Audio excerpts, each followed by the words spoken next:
We're so my name is Bonnie, and I'm just, like, facilitating this conversation. I just feel like I have to preface this whole thing by saying I am not an authority on anything. um, I Does anyone really fully understand anything? No, I'm just a person who, I guess, has a lot to say, who's always running my mouth uh, about gender.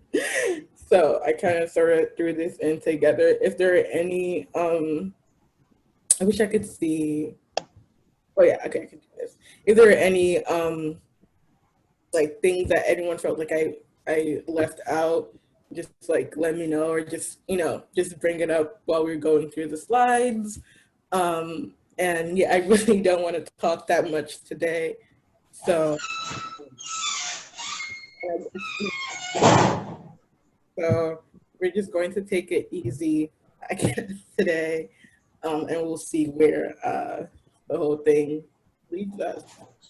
So yeah, so I guess this is the first slide, the next slide. So I guess we can all introduce ourselves. Um, we can, like, if everyone, rename yourself with your pronouns if you want to. My pronouns are she, they, anyone you can use, they, them, she, her, feel free, anyone is fine. And if everyone could just complete the sentence. When I envision a just world, I see, and I guess I'll start. When I envision a just world, I see, I guess if we're on the topic of gender, I see a world with no gender, no borders, no militarism, what else? No, I guess transphobia, homophobia, no religion. I'm just gonna throw that one in there. And a united African continent. So under scientific socialism. And the destruction of Europe and America. So I know that was a lot, but that's what I see when I envision a just world. So if everyone could just, I guess, unmute themselves and just say their pronouns and complete the sentence. Okay, let me start. Then take it around. So say my preferred pronoun is he, him, and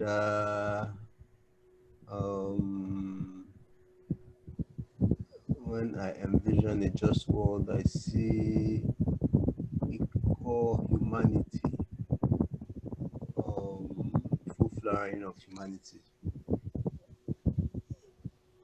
That's yeah, for me. So let me just pass the baton to Adebayo.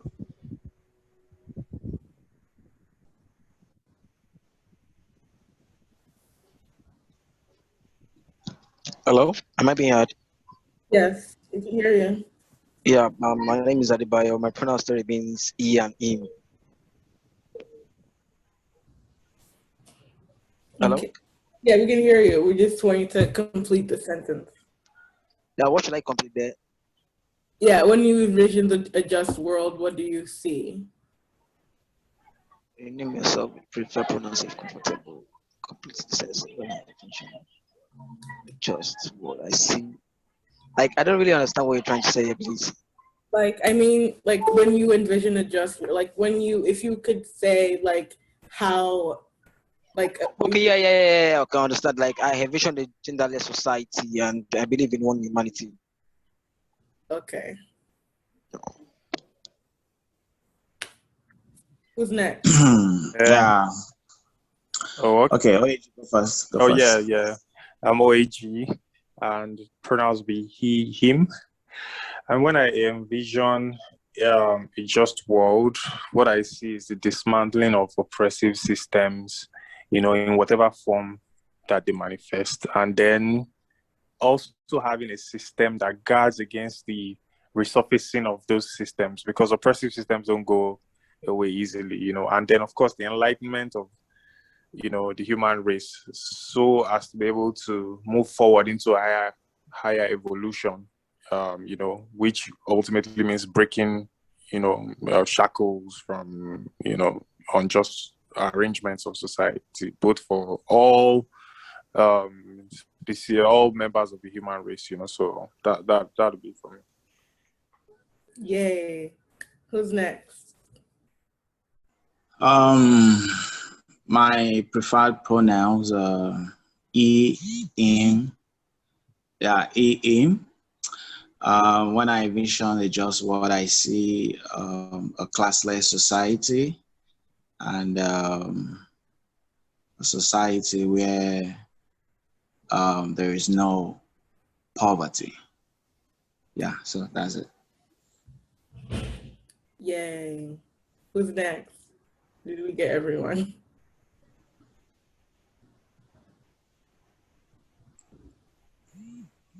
CJ, are you not there? Oh, I think someone left or dropped out or something. Okay, I think we've gone through. Okay, I think we've gone through everyone that's here right now.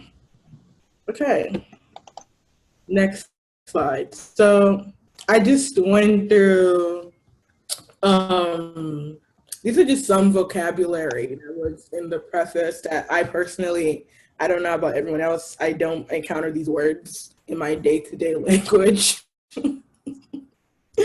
I'm not an academic, and this book was written for, I believe it was her dissertation, like it was written for like the academic world primarily. So I just went through and like picked out some vocab that just like, I knew like I had to Google like multiple times within the context just to like familiarize myself with the language in the preface. Yeah, so like did anyone else like had to like, did anyone else, I don't know, feel that way, or is it just me? But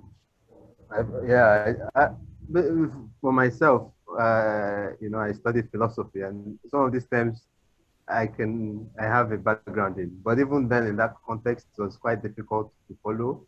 Even in the context it's been used, and I can imagine for others,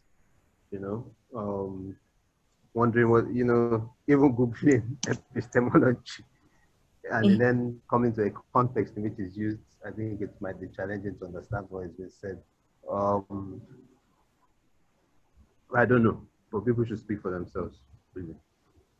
I think one just has to keep on studying. It's one of the characteristics of people that want to understand stuff, because I remember when I started reading all these revolutionary books, the word bourgeoisie, you have to read with a dictionary by side, so there's nothing that's too much to understand. So that's where I stand on this, like these are words that I might not have come across before, but nothing is too much to understand, so while we're reading, we have our dictionary by the side, and the more we use these words, the more we interact with the words, the more it becomes something that stays, in our mind. So yeah. Yeah, definitely agree. Yeah. Anyone else, I guess? Yeah, same here as well. Especially there's this, I came across a lot of new vocabularies, and I'm like, okay, you know what? I'm not gonna Google this, but I'll wait till we do the group reading. Then I, hope to get, someone to interpret. Not that I'm lazy to Google, but I just want to read the book, and some of those words I'm familiar with, but there are some words that I'm not familiar with. So thank you for bringing this up, because someone like me, I really need it. So yeah, that's it. Of course. Anyone else? No. Okay, great. So I'm just gonna go through the words. I might bungle the pronunciation of most of them, so forgive me. So the first one is epistemological foundation. So apparently epistemology is wait, you said you studied philosophy? You should be doing this part. Okay, I'll do it.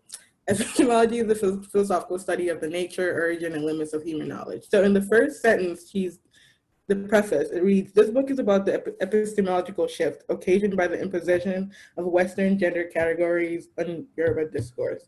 And what I got from that was that she is in this book trying to study, or I guess understand, how Western like knowledge bases, how Western understandings of gender have been imposed on like Yoruba discussions or of gender, and how that like fractures even our own understanding of gender in our own society. So like I feel like she said this because you have to understand, at least for me, you have to understand like how people arrived at the conclusions that they came to, like because we don't come to like conclusions about gender or anything else like out of context. Like she's trying to understand the context within which like the West came to understand gender, and like we have to understand, at least I feel like she was saying that we have to understand that to be able to even understand why the West thinks about gender in the way that they do. So like, but that's how I felt about that. And then archaeological. She says this endeavor is best described as archaeological, in that it is concerned with revealing the most basic but hidden assumptions, making explicit what has been merely implicit, and unearthing the taken for granted assumptions underlying research concepts and theories. So I felt like here she was saying she's just going in to dig, like she's going in to see what the material remains of Yoruba society is able to tell us about how Yoruba people in that century or in that time lived their lives. So she's relying on, ancient and, recent material remains. She's relying on what is left to see how that helped, like how those people use that to shape their lives and their own understanding about gender. And then she says, the woman question is a Western-derived issue, a legacy of the age-old somatocentricity in Western thought. It is an imported problem, and it's not indigenous to the Yoruba. And here I felt like she was saying that the question of like, what the woman question, what to do with women or how to solve the women issue, it's a Western problem. And somatocentrism, I can't say that word to save my life, is a value system in which biological determinism is the basis for social organization. So in the West, they use the body, they use biology to determine social organization. And that is a Western derived problem. Like that is not reflective of the Yoruba world sense, something she gets into. And then woman, I just put woman here because I'd like to define like what it is that we're talking about. And then when I search what is a woman, it said an adult female person. Sorry, it said an adult female person. So I was like, okay, that's interesting. So at least we have like a definition of what a woman is, just as we go on. And then biological determinism. She says this. This is a phrase I guess that's used throughout the book, and this just means the conception that biology provides the rationale for the organization of the social world. And then anti-materialist hermeneutics. I'm looking for where I don't know can anyone find where exactly she used that in the preface? Because now I'm looking for it and I can't find it.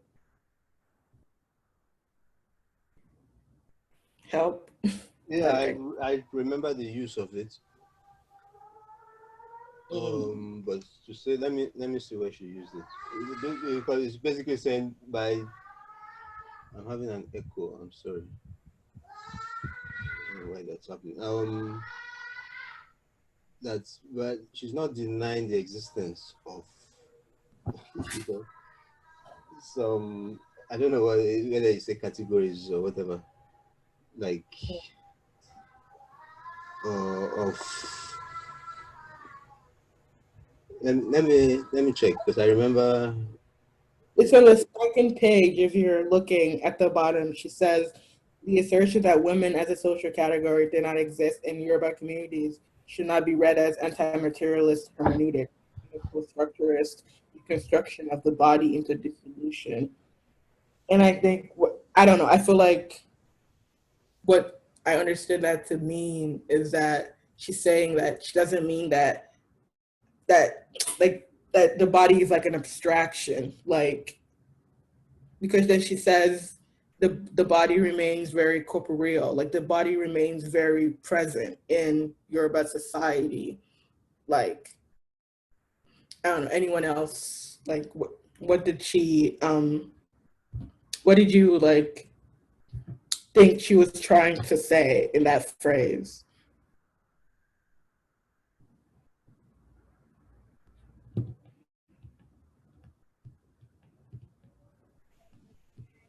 I'm really sorry. Can you please kindly rephrase the phrase itself, because I can't hear you clearly. The network is cracking as well.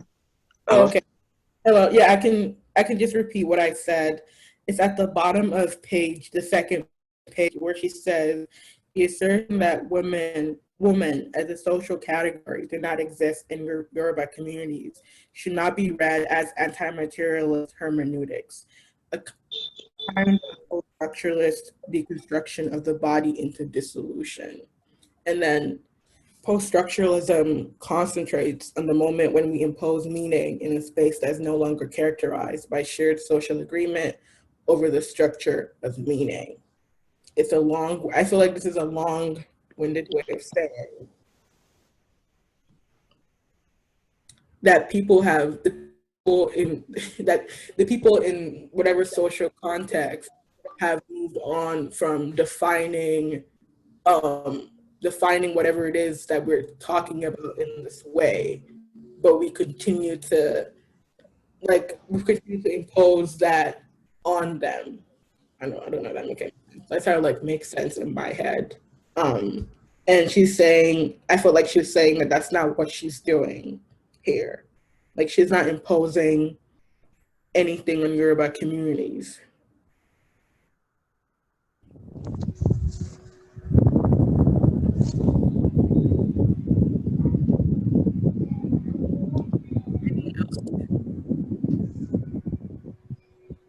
Oh, we have two more people. Two more people have joined us.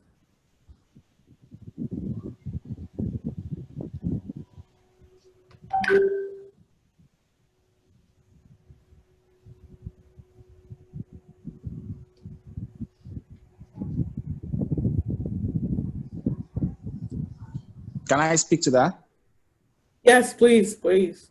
Yeah, what I think she meant by that is, like she said, the assertion that woman as a social category did not exist in Yoruba community should not be read as an anti-materialism in mythics, or I can't pronounce the word.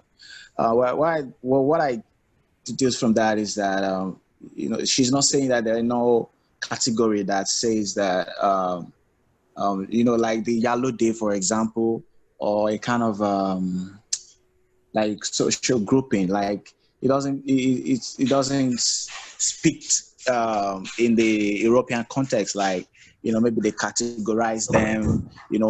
Like the intention behind it are different, but it doesn't take away the fact that in the Yoruba communities, then there are no a kind of a social category of women, separate from the man, but it's not in the same context. There were different intentions that brought about those groupings. I don't know if you get what I mean.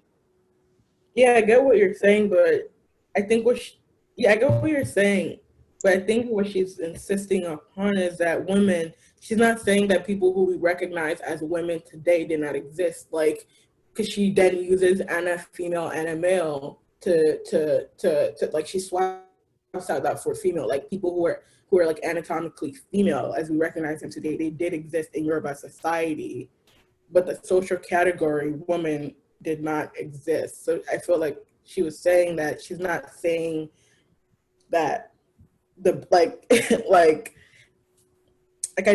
how do I say this in words?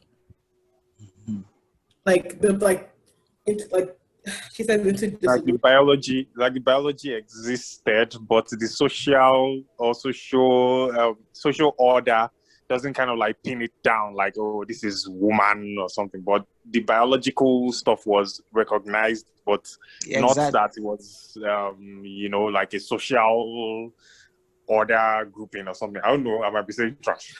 Oh yes, that's what she's. I feel like, me personally, I feel like that's what she's saying. Like, because I feel like when people hear, oh, women didn't exist, they're hearing like the people who we recognize as women just didn't like their physical body was like women were not there. It was just people who we men who were existed here by society, and I feel like she's saying that's not what she's saying. She's just saying that the category did not exist,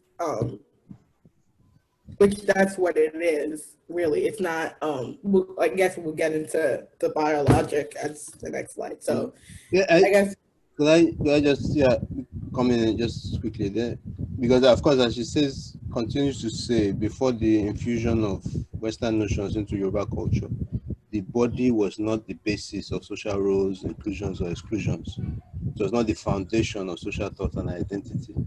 So I think it gets to the way in which woman itself is a category, is a construction, whereas there's the biological reality of, you can say, as you say, male and female, but it gets us to understand that there's a construction and categorization behind woman, which then puts it as the basis, in which women's roles are put into inferior positions and so on.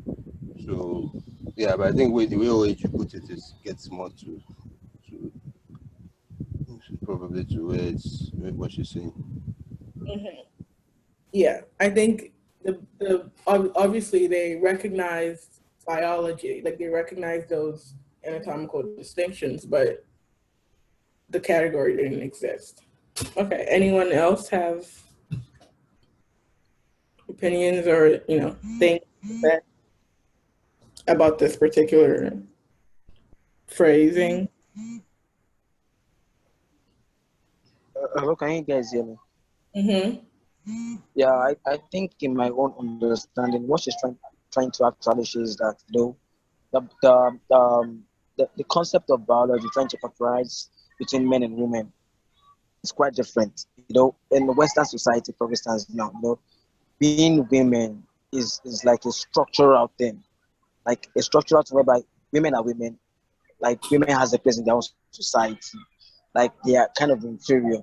But in our society, in in Yoruba land, for instance, Yoruba society, although there might be differences whereby to differentiate between biological construct, but that doesn't mean that it has to be man and woman. Biological construct under natural selection, they accept that fact, but they never accept that fact. They say that we should use the natural selection to justify who is man and who is woman. Mm-hmm. Hello? Hello, yes, you kind of cut out the end, but we heard you saying who's a man and who is a woman. Hello? Hello? Yeah. Do you want to just repeat what you said at the end? No, you guys heard what I said. No. Do you want to just repeat what you said? Hello? Do you just want to repeat what you said towards the end? No, what I actually said is that, in our own society, as an African society, we didn't time it as possible to differentiate between in the biological sense. We use the biological sense, biological justification for who is man and who is woman. In Yoruba land, we believe in a natural selection that you can be man, you can be woman, but that doesn't mean we have to stereotype it. I hope I've been mad. Mhm. Am I being heard? Yes, yeah.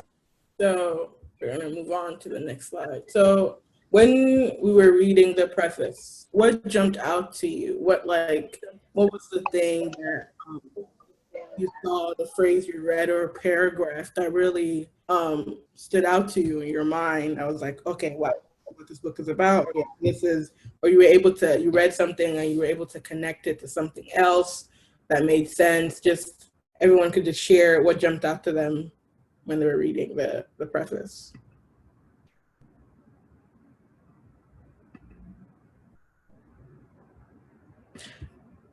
Okay, I'll go.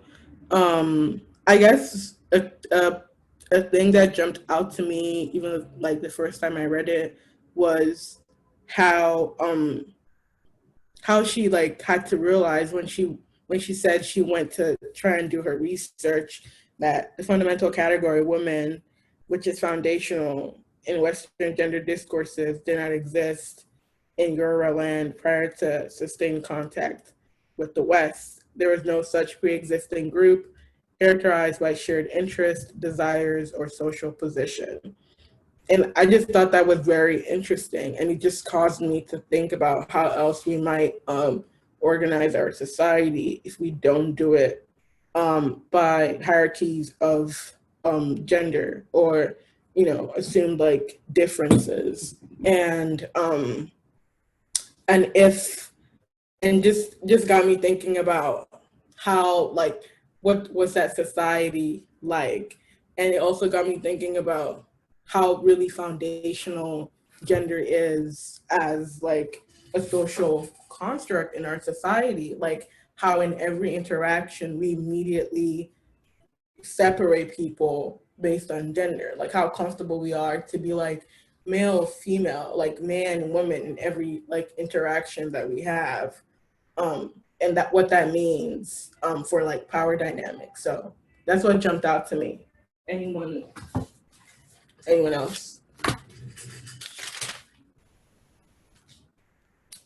Well, I'll say how structurally the problems that we have are, because if we've gotten it wrong in terms of, maybe gender dynamics or how we've arranged society based on all these things and even power dynamics, like then it now opens your mind, or to me, it opens the mind to the perspectives of what could be, when we eventually get a society that is just, or that kind of is conscious of the nuances of these things, like how different things will be.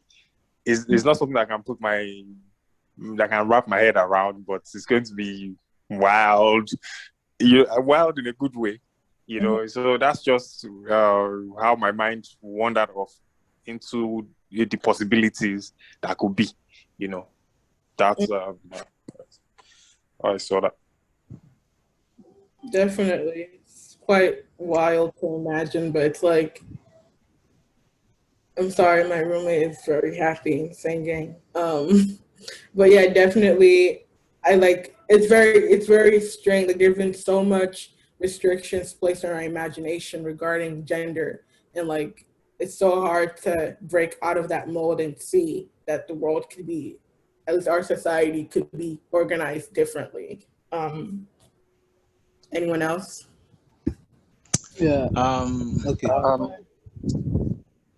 Well, I would say what jumped out to me, like I would just use two of paragraphs, because it's I read one, then I read the other one, and I'm like, okay, yeah, this is it became interesting because this has always been my thoughts about the way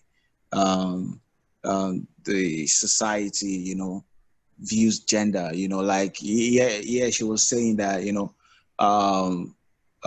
that in Europe that women could not vote just because they were women, and that in professions they have these phrases as a woman pilot, woman president, and it occurs to me that we don't have such thing as a man pilot, So it shows that you know, in the Western society, there's a kind of you know, extreme attack on the you know, the opposite sex, you know. And you know, well, so as I read further, you know, she was given an example. I've never heard this before, you know. Like, you know, having you know, she was talking about Ogbomosho, you know, where they have you know, female ballets, you know. And you know, it shows the distinctions between the two societies and how we view genders in the two societies. And that, you know, like, if now that you have here in Nigeria, they'll tell you that if you have a male child, you have an heir to the throne, or an heir to, if it's a female, you know, it is not possible. And we can, you know, reading this book, you know, it exposes the fact that this has not always been the case in the Yoruba culture, that these are Western influenced culture on the Yoruba people. So, you know, that for me, you know, stood out. And yeah, that's it. Definitely. I just always think that little paragraph is funny, where people say women pilot, women, like, when she's like, you know, they bring gender, like, gender is so pervasive that it's in things that don't even have to do with reproduction, like women president. Sorry. Hello. Can you guys hear me, please? Yeah, in my own understanding, what I think he's actually trying to say is that, you know, gender itself is not being used as the power structure in our society, because you have to understand that between men and women, it's deliberate to use that phrase to differentiate between who is powerful and who is a subordinate of the powerful. So for me, I feel like what she's actually trying to say is that in Yoruba society, like, there's this terms that goes in this unisex thing. Like, for instance, now Oba or Bale does not mean that Oba is actually attached to the male gender. Oba, for instance, is just like a unisex word, whereby anybody within the two gender can fall under that category. But for instance, now in the Western society, we see cases like whereby there are phrases who differentiate between men and women. We get kings, we get queens. I was actually arguing this thing with someone today. Like, in African society, there are some new words that were being put into our vocabulary. Like, for instance, now Olori. People don't understand that Olori doesn't mean you are a queen. You know, Olori just means as if you are like the wife of the king. But that doesn't mean on the context of gender. Hello? Can you guys hear me? Yeah. Hello? Yeah, we can hear you. Yeah, so. That doesn't mean on the context of gender, Olori. Doesn't the context of gender. So in that society, if actually language plays a vital role in discrimination of gender, I think that itself, language itself determines the power structure of society. But in our own language, there's a gender. So I feel like language is very vital in this sex stuff of what gender is. I hope you guys can understand what I'm trying to say. Yeah. Hello? Yeah. Hello? Yeah, we heard you. Okay. So I just put together. Could I also come in? Yes, please. So that there's a point that I think is quite important that came to, you know, comes out as well, which is the background of this. But for me, it's something I've, you know, been dealing with or you know, the past before coming to this book. So there's a place where she says Western conceptual schemes and theories have become so widespread that almost all scholarship, even by Africans, utilizes them unquestioningly. And you know, in other places, I can't remember where, she talks about the idea that something is supposedly tradition, but you don't realize that that tradition is actually something that has already been influenced by you know, by Western concepts. So it's actually not. It has become influenced, and it becomes like our tradition. And you know, so it struck me because there's an article I wrote, you know, about social tradition, and the importance of actually not using the word traditional, but rather using the word indigenous, to try and separate what you think, the fact that traditions have been influenced by external, in many cases Western concepts. And in the case, I looked at the case there of Igbo inheritance beliefs, for example, that supposedly tradition that women cannot inherit property. And you know, the thing had to go to the Supreme Court, saying that, you know, this is our culture here, the women, and you know, the kind of the roles of women in Igbo society. But when you look at a lot of it, actually, a lot of that belief that it was Igbo culture actually came from Westerners coming there and, you know, bringing in that idea that it was the way it was and the way it has always been.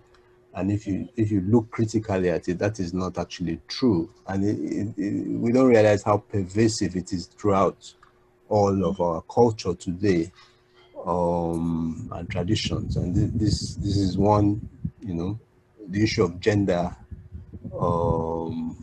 here is also one way in which we can see that at work. So that's for me. And absolutely, further down to the book, he talks about how when the British came, they purposely only did business with so-called men so they could lock women out of like the areas of commerce and business dealings, like effectively render like making sure that women will only be like restricted to a certain area of social life. And then but now we've come to see it as just like tradition. So I think in chapter 2 she goes deeper into that.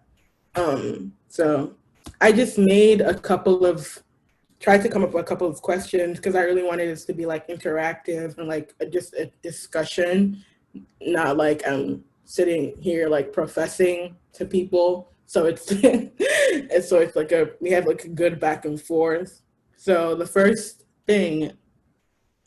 question I feel like I have 2 questions is the text opens up with this where she says, since there's a clear epistemological foundation to cultural knowledge, the first task is the study is to understand the epistemological basis of both Yoruba and Western cultures. Why do you think Oyeronke Oyewumi opens the text this way? Do you think it's important to understand the knowledge bases of Yoruba and Western cultures as it relates to gender?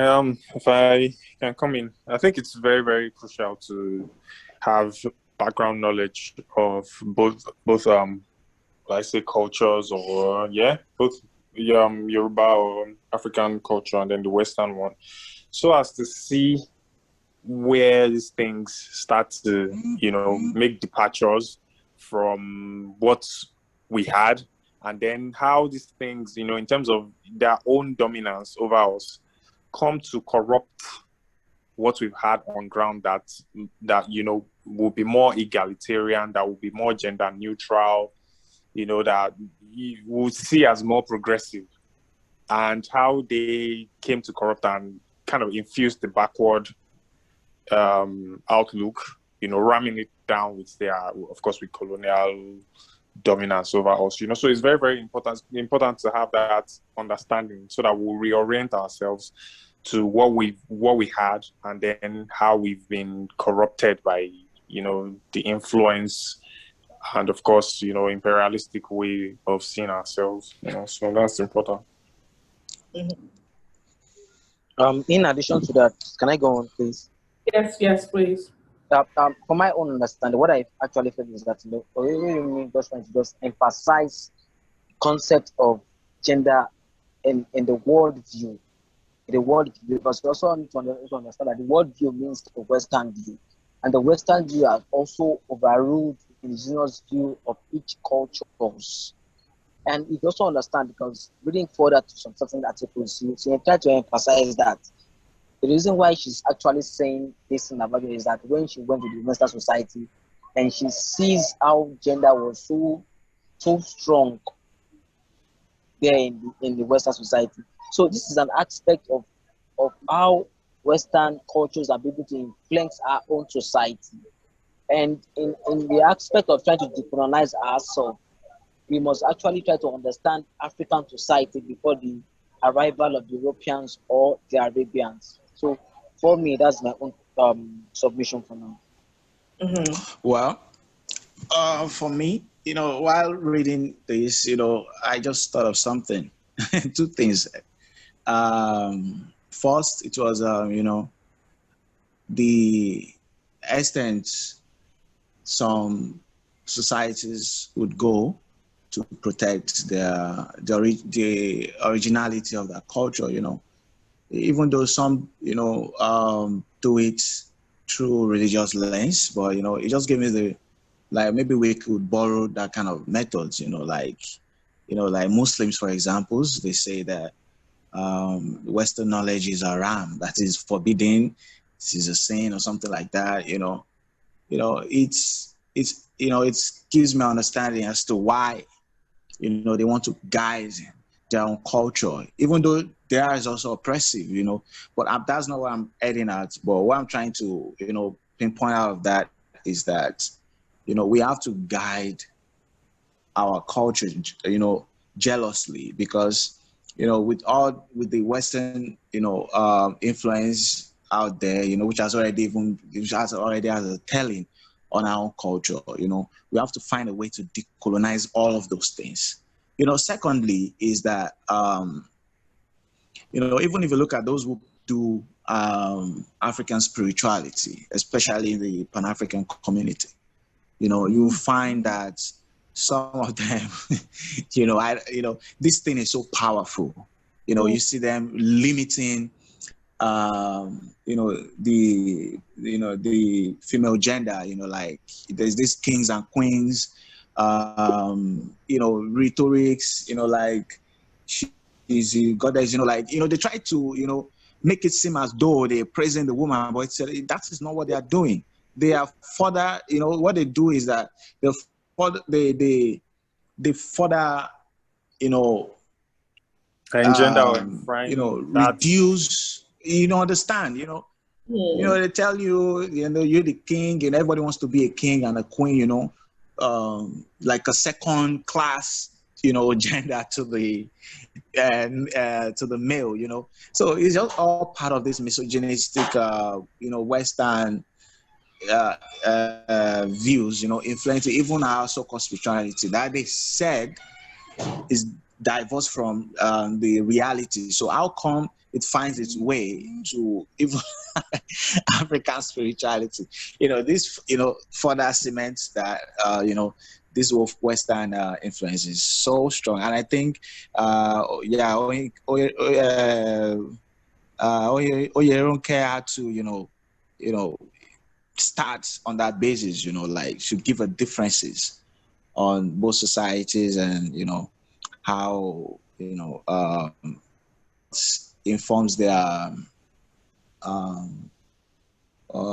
should I say,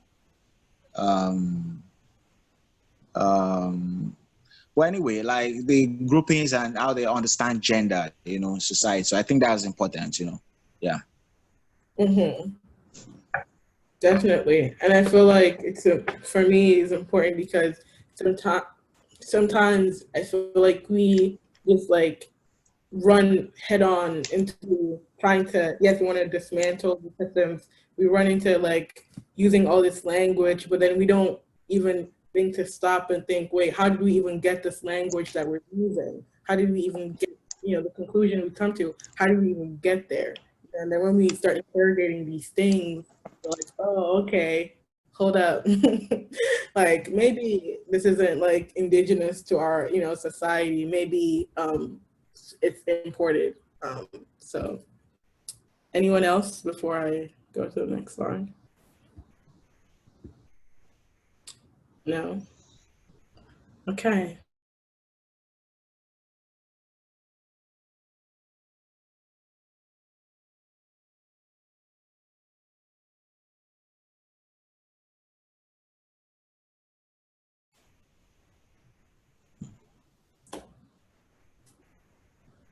Anyone want to read this? So one is gender categories are universal and timeless and have been present in every society at all times. The idea is often expressed in biblical tone as if to suggest that in the beginning there was gender.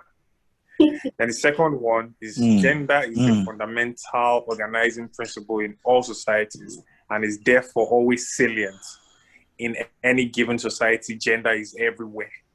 And the third one will be there is an essential universal category, woman, that is characterized by social uniformity of its members. And the subordination of woman or women is universal. The category woman is pre-cultural, fixed in historical time and cultural space in antithesis to another fixed category, man. You know, so that's interplay, dialectics or between man and woman, you know, historically has been a battle going on for as long as history has been in existence, you know. So yeah, let me leave the floor for our lecturer. No, absolutely not. I don't know who that is. But anyone else? I heard some people were humming when he was reading. Yeah, the first one, you know, where it says the idea is often expressed in a biblical tone as if to suggest that in the beginning there was gender. You know, this is, you know, the idea, the Western idea, and that is why, you know, we have to see you know, religion as a tool, you know, to help further this whole, you know, Western concept of gender. You know, when you give birth to a child, you know, right from the beginning, you know, this child, they go to Sunday schools, even if they are Muslims, they go to the mosque, you know, they teach them about gender, you know, like if you're a man, if you're a woman, you have to be submissive. Yeah, you know, like they, right from the, you know, young age, they know that they're of a lesser gender to a man, you know. So, you know, this, and, you know, the way they make religion so sacred, you know, like this is the word of God. You have to listen. You don't go against the word of God.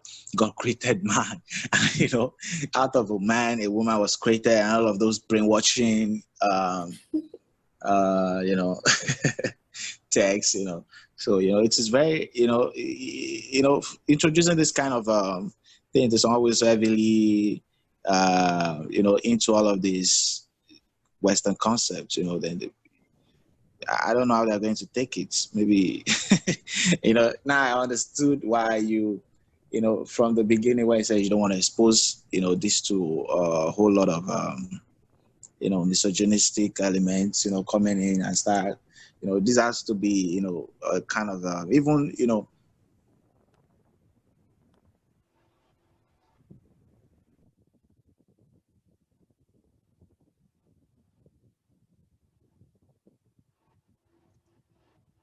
Hello, Yinka, we can't hear you anymore. I can't hear you. really? What about now? Yeah, now, yes. Okay. You know, like, you know, they tell it to our face all the time. I don't know if you heard all what I said previously. Yeah, yeah. Okay, you know, like you're the man, you know, you don't have to cry, you have to, you know, stomach all of those things, you know. So, you know, these are ideas that, you know, we have to challenge, and it is, to be honest, you know, within this circle, we can talk about this and try to, you know, re-educate those who we meet on a daily. But it has always been a challenge because, you know, misogyny, patriarchy fights back all the time. So yeah. Yeah, definitely. I think. Oh, sorry. Someone wanted to say something. Hello. Hello? Yeah, we can hear you. Yeah, in addition to that, and on the context of let me say African spirituality, in African methodology or cosmology, they will tell you that in the beginning, Eledua created human beings.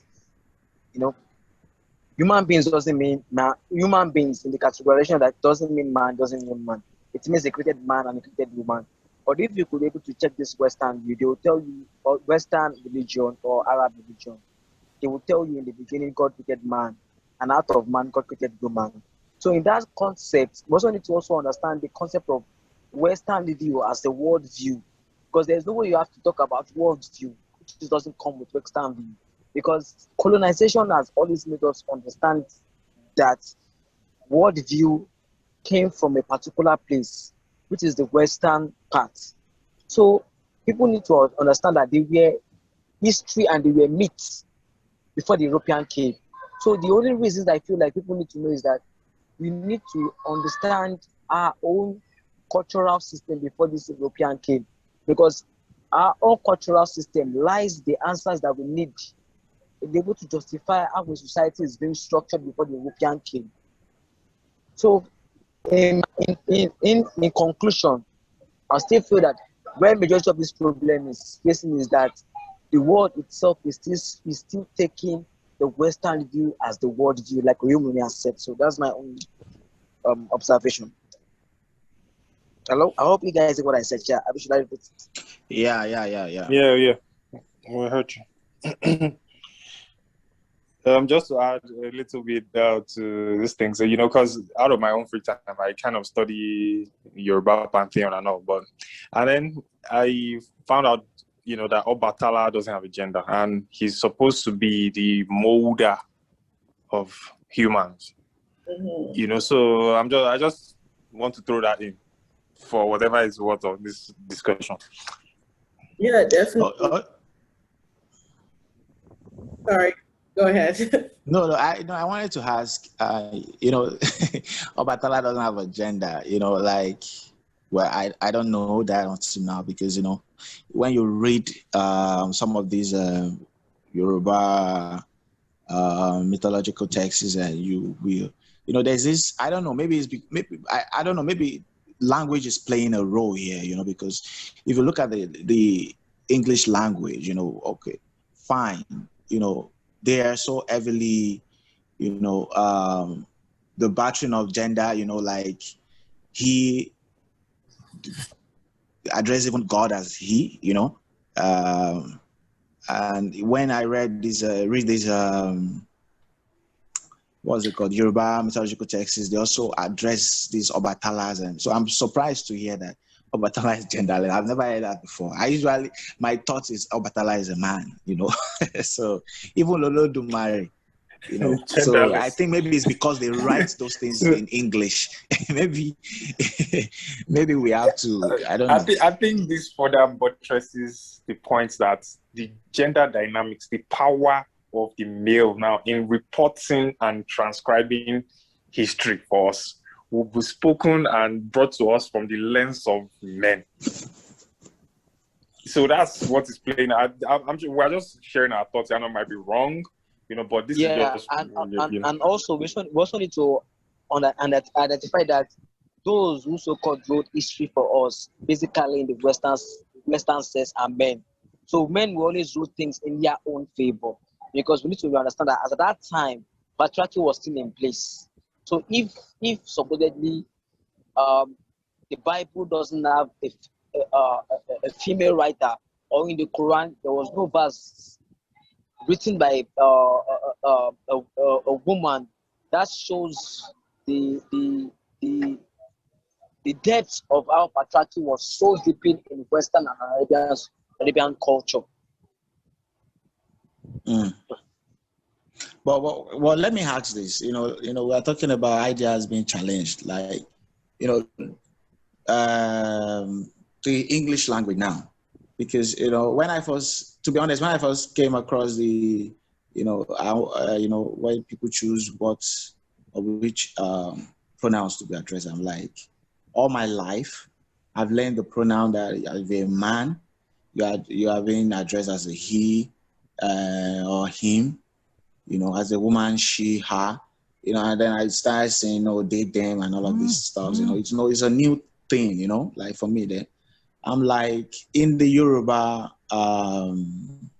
what's it called, writings, like, are there anything like pronouns? So I think that, and this is what like I feel like the book is addressing centrally.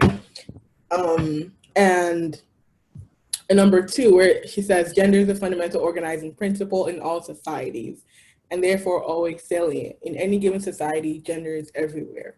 And that is the assumption. That is the assumption from the West. That's from the discourse that gender is everywhere at all times. And in another slide, I brought that up, but in the preface, she also says that even when a researcher is going to investigate so-called gender, because you yourself as a researcher, as a person, you're conditioned in your own society, you're conditioned with your own assumptions, or if you come in looking for gender, you will find gender.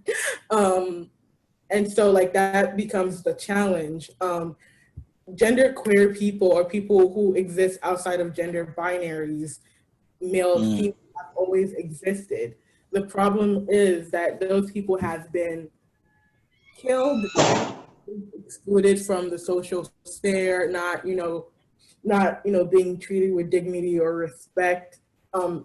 People, genderqueer or genderless people, are not just existing today. Like, we didn't just pop out from nowhere. Like, people who exist outside of the gender binaries, they've always existed. People just assume, because I present as a quote unquote woman, everywhere I go, people assume my gender to be woman, but that's not my gender.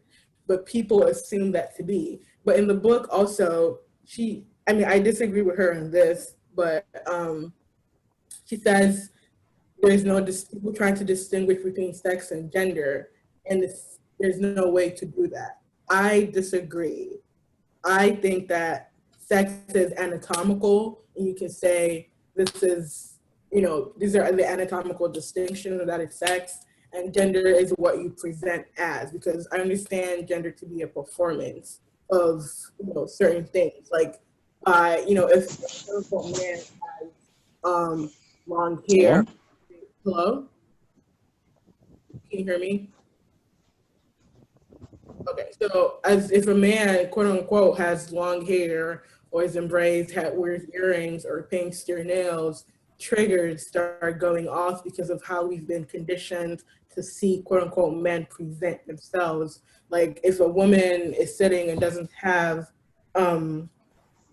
cross her legs, then she's not performing gender correctly. I was in once, and someone was saying, you need to be.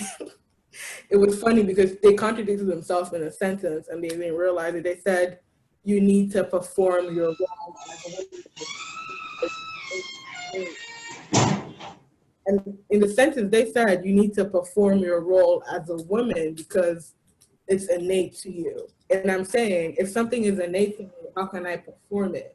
I have to be, if I'm acting, I have to be aware that I'm acting this performance. If I don't have to perform, if it's not innate to me, then I'm just being. If I'm performing something, then I realize that this thing I'm performing, like, I have to do that. I have to consciously take the steps to perform gender. So I didn't understand how that person made that statement and didn't understand what they were saying. They were trying to insist that, gender is innate, but in the same sentence, they're like, you should go perform gender as you're supposed to. I just thought that was funny. But I think that it's because of just the erasure, even in casual conversation of non-binary people, even in discussion about, people would say, oh, men and women, or they wouldn't say, men, women, gender, non-binary people or gender queer people. Like, it's just in all of our social interactions, even like in the Bible, they'll be like, there are men and women. Like the things about the baths are men and women. Whole genders are erased. But the book, we'll get into that. The book gets into it. Anyone else? Anything else out of all the Yeah, if I may comment on actually two things. I want to ask you a question based on what you just said, but first, just to go to the ideas being challenged issue. Well, when I see this, I'm reminded of this in the class sense, or from reading the Communist Manifesto. Karl Marx talks about. They say these are the way things have always been, and capitalism says this is the way it's always been, and feudalists say that's the way it's always been, and we have that kind of similar thing here for an oppressive group to determine that this is the way things have always been, and for society in general to accept that.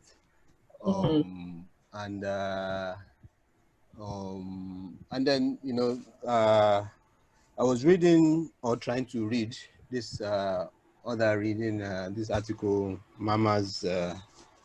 I'm sorry. When I suggested that article, I suggested it as like just a supplement, like now that like because it's really dense reading, and I've read it several times, and every time I'm like, what the sorry, excuse my language. I'm like, what the fuck is going on here? And I've had like people say, even professors have read like every time. It's just because it's really dense. I didn't mean to suggest like like people should just like be reading it. Like it's not easy reading per se. Yeah, certainly, because I can only say I tried to read it. But it was too. There's something in it that struck me, early on. Of course, it's part of the basis of the whole reading. I don't know if others tried to read it, but it's part of the whole basis of it. This thing about a report that says African American society, there's no have to be matriarchal. There's absent father situation, and that is not that's not the way it's supposed to be. So and again, the way it's not supposed to be, because there's only one way things are supposed to be, and things have always been like that, according to the West, the dominant culture. Yeah. So and then, but if you read Engels's the origin of the family, private property, and the state, you would understand that that's not the way it has always been. And actually, it's a recent phenomenon that you have this situation where the line comes from the male line, because for me, I won't go too much into detail, but this idea of the way things have always been, even in the case of gender, to even assume that without, if you do just a little bit of study of societies, like whatever, you can find that is not the way it has always been. And this idea of subordination of women as a universal, I always tell people, I say, because a lot of the people who defend things like this like to go to the animal world. That's animal. But in this instance now, as the lion, you see the dominant female lion who hunts and determines a lot of things. Does that look like? So the idea of it's always been, it's animal nature. It's very easily challenged actually, because you just do a little study. Anyway, so but I wanted to ask you, because I wasn't too clear when you were saying your disagreements with Oh yes, I mean, sex versus gender. She says that there's no way to make the distinction between sex and gender, and to some extent I agree. Like I see that point, I agree, but to some extent I also disagree. If that makes any sense, because I understand gender to be a performance that people can choose to opt into or come out of. It's not a fixed thing, and I understand sex to be anatomical. Like whatever, distinctions people have anatomically. Like, that's what I understand sex to be. But I think that personally, I think that what she was saying when she said that is that if people, I don't know, if people can't see gender as a performance, then yes, then there's no really distinction between sex and gender. They mean the same thing. But I don't know, it's an age-old like argument, not argument, but like people have been, trying to understand both of those things, for a while. Okay. Yeah, anyone else on this slide? No? Anyone else? Okay, moving on. So she says, the cultural logic of Western social categories is based on an ideology of biological determinism. The conception that biology provides the rationale for the social world. Thus, this cultural logic is actually a biologic. Social categories like women are based on body type. So the question I have is, should African peoples seeking liberation / decolonization aspire to gender or rhetoric about gender equality today?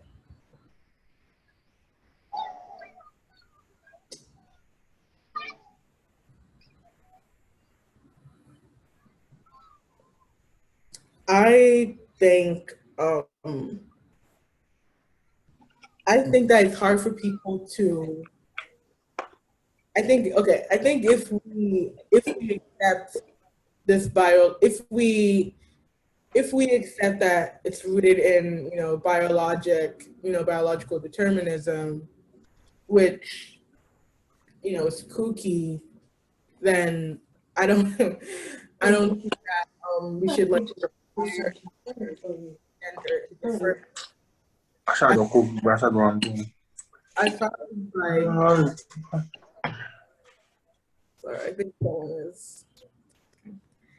As far as gender equality today, I think I'm sorry, Bumi, you might have to repeat because at one point I was losing your voice there, and then I think there was some interruption. Please, you might have to just go back a little bit. So the question I came up with based on this was, should African people seeking liberation / decolonization aspire to gender or rhetoric about gender equality today? I think that it's counterproductive to not, for the central discussion about gender to not be how do we abolish this gender, because I don't see what other purpose it serves besides like a capitalist one, besides, a division of labor, which leaves the so-called women, doing unpaid labor or, making sacrifices that they don't have to make. As far as like rhetoric about gender equality, I think it's still important to investigate gender since it's still like the dominant like understanding of social organization today. I mean, I don't know. I think it's tricky. I honestly don't have an answer to this. So I'm interested to see what everyone else thinks about this. And for me, of course, it's a little tricky, but in this case, and I think we are going to have to take steps one after the other. First of all, we are in a situation in which women's oppression is very severe and has to be challenged. And I think your voice is low. Yeah, sorry. So we have to take steps, is what I'm saying, and we can't, you can't jump. It's in the process of even taking steps that you start to interrogate things like gender and what else. But the first step really is a case in which women are severely oppressed, and I think there's a lot of minds that, in a sense, maybe because of indoctrination and certainly for the privileges as well that men would have in this situation, that it becomes so normalized and not even seen. It's invisible. A lot of this oppression is actually invisible. And and you really have to start to challenge it. Yes, by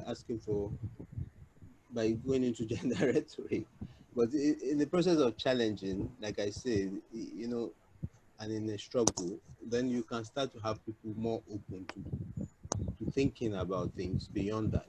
You know, I don't see any way around it if you are going to, you know, certainly for the liberation struggle or the colonization struggle, people really do have to, you know, first of all, of course, center women in the struggle. But in that process, of course, you start to, you know, understand about the role of women. For example, why should women have be placed in societal roles and so on? And then that's the way you start to challenge gender, you know.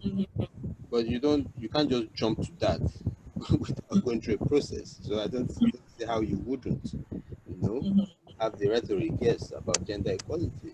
I mean, it is positive for the whole issue about, you know, if we're having a biologically determined gender, because there's no way we are going to discuss gender equality without coming to a point of saying, well, really, so the role of women is to cook, give birth to children, wash, do everything, be unpaid, and not have opportunities to do, you know, to do what um I don't know how to say it without falling into now the opposite of this now, which I see is like, okay, now with feminism, you have this situation where, and I'm talking about Western feminism, and maybe in the way I'm kind of asking you, because I think that there are issues with Western feminism, certainly, and part of it is this thing about, you know, becoming, how do I put this? There's a struggle that puts in, and it's very much focused, you know, for more upper class in situation that you can be a president or you can be a, you know, something, but it doesn't actually focus on the origins of women's issues or actually tackle that. It's more formalism, you know. That's my issue with Western feminism. So I don't think in our own struggle we should fall into that trap. It shouldn't be formalistic. It's not a question of, because you know, feminists like to point to, well, Margaret Thatcher was the prime minister. You know, that's not what it is. It's about all women being freed from role determined roles that put them in an inferior situation, and being in terms of the work, and we cannot understand the outside of the world of work and work oppression, in the sense that, you know, in fact, you can have a situation where women are now free to go and be exploited by work, and that brings other challenges. Like even in the American case now, if we go back to talking about that, it's a situation in which many of the women actually work, and many of the men are in prison or unemployed, and which is why we talk about this absent father syndrome. So is it that the kind of formal equality you want women to work, or do you want a situation in which women are free and are free from roles? And anyway, that struggle is necessary to bring to light all these other things. But I was kind of asking, so in that case, what do we say then about Western feminism and its approach to this issue? I feel like even among I feel like even amongst Western feminists, there's a disagreement. Like obviously there are different, you know, kinds of feminism. You know, you have the bourgeois feminism, which is, you know, you could be a war criminal if you want to, you know, like the Kamala Harris, Margaret thing. If you can, you know, in that sense, you can do what you want. They don't really, you know, Joy James has this wonderful article called Radicalizing Feminism. I'm gonna look for it, where she, you know, she distinguishes liberal feminism from radical feminism, from revolutionary feminism. And she makes those distinctions because she believes it's important to know, you know, where does, you know, what is your politics, like what is your allegiance to, you know, dismantling the state, or if you have, you know, or if you do have an allegiance to the state or to capitalism. Like these are the things we need to know when we're organizing. And I think that obviously like liberal feminism, I mean, there are Marxist feminisms, you know, and liberal feminism is obviously like very dangerous because what it all is asking for is, acquiescence. What it's asking for is, a sit at the supposed table.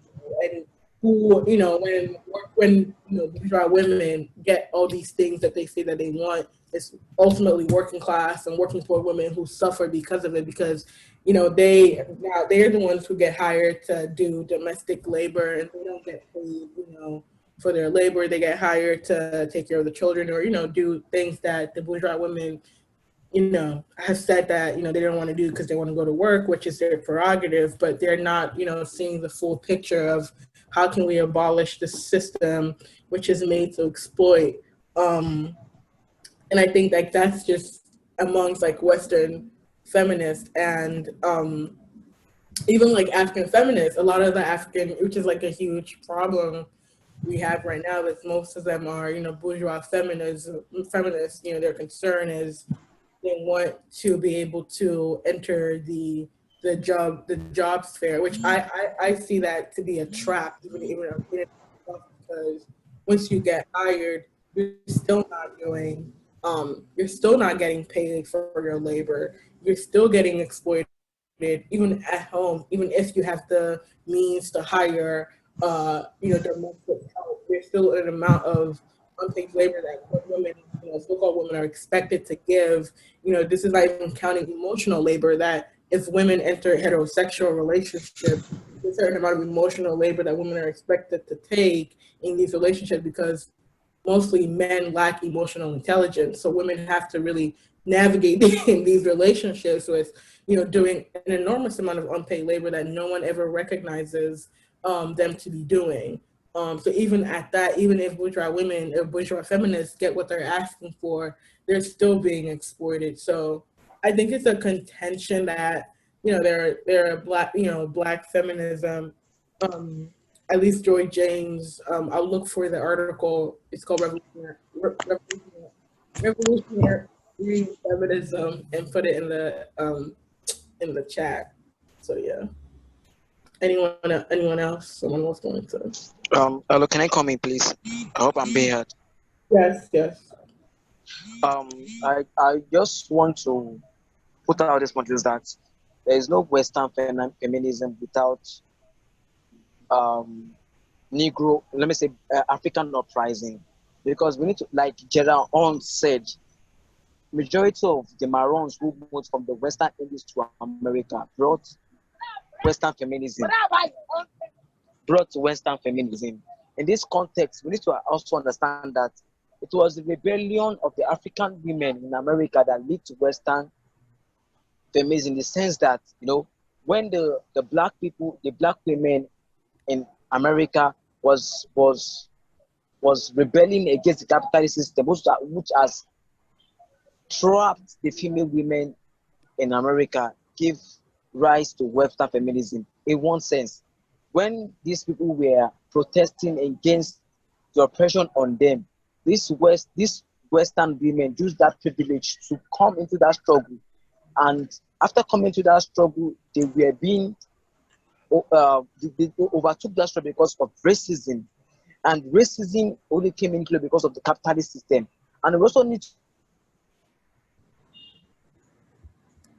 Hello, I think you cut out to there. understand that the metropolis country and world. Hello, am I being heard? Yes, Hello? you cut out there. Yeah, we can hear you, but Okay. Okay, let me continue. We also need to understand that during the First World War and the Second World War, when majority of the proletariat in Europe became soldiers, the female women were the ones being in the factory making these ammunition, but the labor of the female women was not being recognized. So since the labor of the women not being recognized in Europe, capitalism itself gave the women the voice to rebel against patriarchy. So rebelling against patriarchy means trying to checkmate patriarchy with matriarchy. And trying to checkmate patriarchy to matriarchy doesn't mean you are trying to justify things based on gender. It means you are trying to overturn patriarchy. And trying to overturn patriarchy means you are trying to walk in the shoes of patriarchy. And matriarchy is trying to walk in the shoes of patriarchy. So what we are actually facing right now all over the world is the Western psychology of trying to to to impose matriarchy ahead of patriarchy, not really changing the system. So from my own conclusion, I feel like the Western view, the Western view and the Western understanding of feminism as able to colonize the indigenous people all over the world. And until the indigenous people are able to understand the dialectics of culture, of imperialism culture on them, to be able to understand that we don't need patriarchy to dictate matriarchy. We need to go back to our own society understanding and see the concept of gender, that we never had gender in our society. And lastly, prior to the question being asked here, I feel like gender problem can't be solved if we don't actually collapse capitalism. Because we need to understand that capitalism in itself is what is oppressing our women. So if capitalism is not being checkmated, no matter how we try to fix the issue of gender through rhetoric or through language, we can never attain where we are going to on the basis of a genderless society. So I feel like we need to make our women understand that the force we need to face right now is how to be able to collapse capitalism, because capitalism itself has able to oppress our women more, which has taken the economic power from them. So if men are still trying to survive in the economic system of capitalism, that means it has able to oppress the women more. So for me, I feel like what we should actually try to see is that let's try to break capitalism and imperialism. So if you can break capitalism and imperialism, then we can have a new social structure in our society. That's my own submission for now. I hope you guys could understand what I said, Sha. Might be here. Yeah. Well, I at some point I didn't get what you were trying to like say. Well, yeah, point taken. You know, where especially where you said, you know, we shouldn't be a case of, you know, like the feminist movement shouldn't be based on, you know, the women are coming to take over the the realms of affairs, and you know, without destroying the whole, you know, structure in place. You know, like it's kind of it's not a true liberation struggle. You know, in terms of crushing women oppression. So yeah, I get that part. Well, for me, I don't know if Bumi wants to speak to that before I answer. You know, give my own answer to the question. Go ahead. I'm just looking for just definitions. Please go ahead. Okay. Well, I'll say that, you know, it shouldn't be, you know, like treated as a separate struggle from the overall struggle, you know, because, you know, it's appeared to me in that way, except of course I'm wrong, you know, like this should be part of the whole struggle, you know, like, you know, say, for instance, movement for African emancipation, you know, we're fighting against economic inequalities, you know, all kinds of social oppression, you know, and if, you know, like for this, discussion, you know, if we want to, you know, put it into a struggle, like a struggle for, you know, like decolonizing all of these concepts, you know, it shouldn't be separate from the struggle, you know, it has to be within a movement, you know, like it is something we can actually, you know, use as a tool for liberation, because I think, you know, like Oyeronke said, like you have to, you know, expose it and debate it, you know, so we should include that in our agitation. It shouldn't be separate from it, and we should welcome the non-binary folks, you know, into the struggle, and you know, like listen to them, you know, hear what they, you know, this new knowledge they discover, and see how it can be incorporated into the whole struggle. So I think yes, we should, you know, include this in our struggle, and we should, you know, agitate for it. So yeah, that's my answer. Yeah, definitely. So I shared in the chat this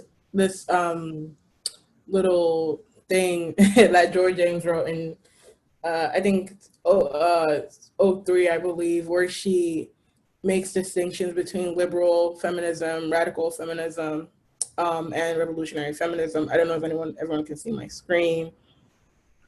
Where she says, where is it? Despite identical fluidity and border crossings, one can make some valid or useful generalizations. Black feminism that accepts the political legitimacy of corporate state, institutional, and police power, but posit the need for humanistic reform are considered liberal. Black feminism that views male and female and black oppression as stemming from capitalism, colonialism, and corporate state that enforces both are generally understood to be radical. Some Black feminism explicitly challenge state and corporate dominance and critique the privileged status of bourgeois elite among the left. Those that do so by connecting political theory for radical transformation with political acts to abolish corporate state and elite dominance are revolutionary. Differentiating between liberalism and radicalism, or even more so between radical and revolutionary, to theorize Black feminist liberation politics is extremely difficult, but essential for understanding some limitations of left politics and Black feminisms. Part of the difficulty in delineating the left of Black feminism stem from the resurgence of the right and its modification of liberal and progressive thought. Anyway, that's just a little paragraph where she tries to make those distinctions between liberal feminisms, radical feminisms, and revolutionary feminisms. And I put the full article in the chat for like further reading, because I know I just breeze I just breezed through that. But those are just some distinctions that I don't know, I feel like it's important, because instead of like casting, I don't know, because someone asked about, the different, so I don't know if it might not be helpful. I don't know. I just keep sharing information. Anyone else has anything to say on this? Yeah. It's good to understand, or very helpful to understand, that capitalism thrives by exploitation. And in fact, the need for super exploitation. And in this need for super exploitation, you find that it categorizes people into blocks that it can extract more surplus from. And women will be there, then Black women will be there, then lower class women that are Black will be there, that kind of thing. So we have to understand that the social order is what is sustaining this inequality. That it's what feeds it. And any kind of liberation movement that we're going to carry out or be part of should make people understand that that is what gives power to this oppression, and that social order must be crushed to allow the blossoming of a more egalitarian society. So as Baba said, that these things, they come hand in hand. Like, we must educate people about the order and carry out the struggles such that people will move forward into establishing an order that is more egalitarian, and then that doesn't have the need, I would say, for exploiting and cornering groups of people for exploitation and extraction of surplus. So that's what I'll say. It's a really sick system. So sick. European. Yeah. Okay. Can I move on to the next slide? This has been a heavy slide. Okay, I'm going to move on to the next slide.